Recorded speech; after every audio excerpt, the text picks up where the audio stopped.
Hello Yankees universe, and welcome back to your go-to channel, New York Yankees News Network. Today we have 3 jam-packed updates about our Bronx Bombers that have just surfaced. If you're a true Yankees fan, you won't want to miss these updates. And yes, before we start the video, if you are new to the channel, don't forget to like and subscribe so you can stay in the loop. So let's start today's first big update.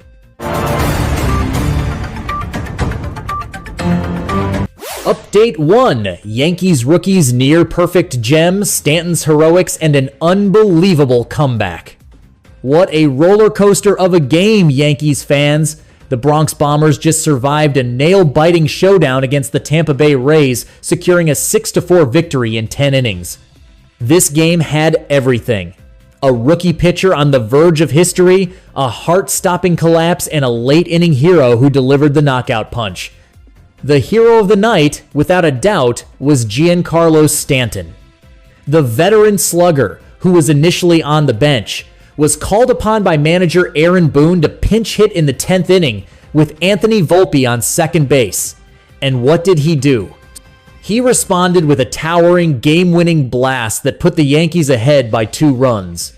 This clutch hit comes after a red-hot stretch for Stanton, who was batting .347 with a 1.189 on-base plus slugging and 13 home runs over his last 30 games.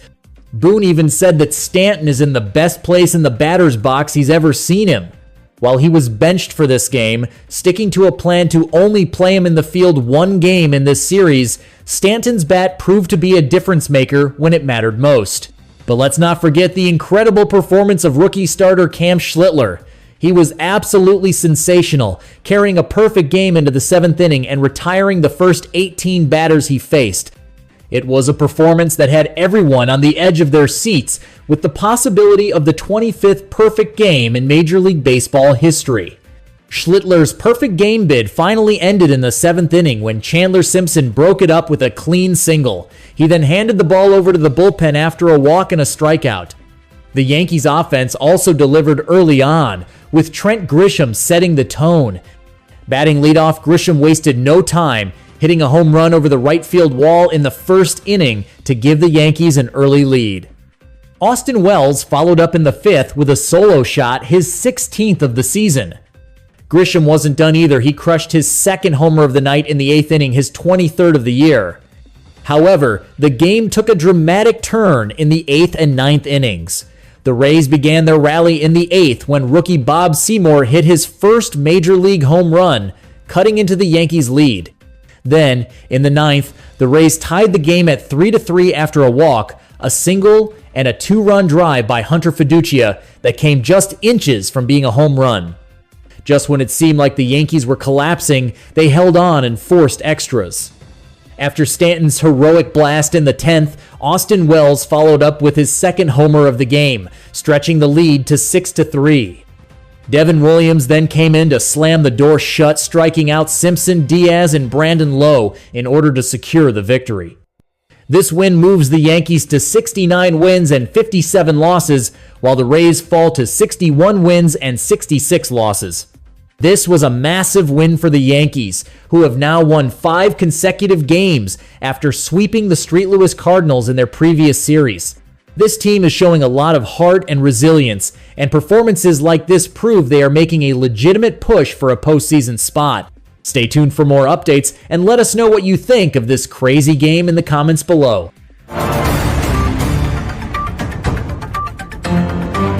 Update 2. Yankees bullpen takes a major hit. Jonathan Loáisiga's season is likely over. In some tough news for the Bronx Bombers bullpen, it appears that right-handed reliever Jonathan Loáisiga will likely not pitch for the Yankees again this season. While the team is awaiting an official diagnosis, manager Aaron Boone said Wednesday that it looks like Loáisiga probably has a flexor strain. The pitcher is currently getting more opinions to confirm the diagnosis. A flexor strain is a particularly concerning injury for a pitcher, as it can often be a precursor to a more serious UCL injury. Loáisiga is already no stranger to arm troubles. He underwent UCL surgery with an internal brace just last April. That injury sidelined him until this May, and now he's dealing with yet another significant arm issue. To make matters worse, this isn't his first time having to undergo significant surgery. He had a full Tommy John surgery while he was in the minor leagues. Over the years, he has also been on the injured list with shoulder problems in 2019, 2021, and 2022. A pair of elbow-related injured list stints limited him to just 17 games in 2023.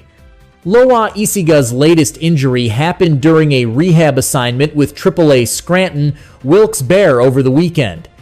He had been on the 15-day injured list for what was initially a relatively minor issue, mid-back tightness. The Yankees sent him on the rehab assignment after just 2 weeks. Unfortunately, this new forearm injury has a much more significant impact. While Loáisiga has been effective when healthy, that hasn't exactly been the case this year. He has a 4.25 earned run average through 29 and 2/3 innings. He has also only struck out 18.5% of opponents and has given up more than 2 home runs per 9 innings. His inconsistent performance this season had already made it seem likely that the Yankees would decline his $5 million option for next season. Now, with what looks to be a season-ending forearm injury, it's a formality that the team will cut him loose at the beginning of the winter. This is a tough blow for the Yankees bullpen, which is currently dealing with 5 pitchers on the injured list. However, the team has been proactive, making trades for pitchers like David Bednar and Camilo Doval before the deadline to bolster their bullpen. To fill Loáisiga's spot on the roster, the Yankees have recalled right-handed pitcher Alan Winans from AAA Scranton Wilkes-Barre.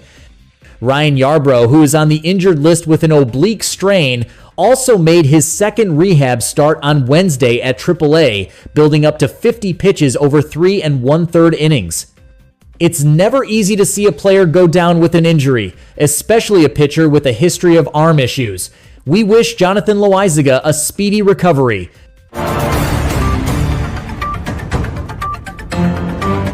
Update 3. Yankees make Anthony Volpe decision after new shortstop surge. Insider. The New York Yankees head into a pivotal series Thursday against the Boston Red Sox with a chance to build on their playoff positioning. And some new faces are helping the team recapture their early season energy at a pivotal time. Riding a 5-game winning streak with some of that early season pinstripe swagger, the Yankees couldn't have timed this rivalry weekend any better. Pete Caldera wrote for NorthJersey.com. While veteran Yankee Giancarlo Stanton has been the team's best player in recent outings, the Yankees are also enjoying contributions from some trade deadline newcomers. For one, infielder Ryan McMahon is slashing .250, .364, .359 since joining the team. And utility man Jose Caballero has been making his case for an everyday role with a .333 batting average and 5 stolen bases in his first 10 games with the team. The surge from Caballero has been strong enough to raise questions about whether he could seize the everyday shortstop role from Anthony Volpe, who has been mired in a season-long slump. But the Athletics Yankees insider Chris Kirschner reported that the team has already made a decision about who will play shortstop for them. Caballero is the hot new toy in Yankeeland, Kirschner wrote. But no, they will not be benching Volpe for Caballero. They are all in on Volpe being the shortstop. Caballero having success in a small sample won't change that. Though the sample size on Caballero is small, Volpe's results are long-standing and concerning. He has a .215, .283, .413 slash line so far this season that marks a significant step back in average and on-base percentage from last year. And after winning a Gold Glove award as a rookie, Volpe currently leads all players in the American League in errors. Kirschner noted that Caballero's production could mean some additional days off for Volpe, but it seems the Yankees have already decided on who the franchise shortstop will be, even as an initial surge for the new option raises some real questions among fans. That's all for today's updates. A huge thanks to all of you for tuning in to New York Yankees News Network and staying on top of everything happening with our favorite team. We'll be back soon with more news, highlights, and analysis. Until then, keep that pinstripe pride strong and go Yankees.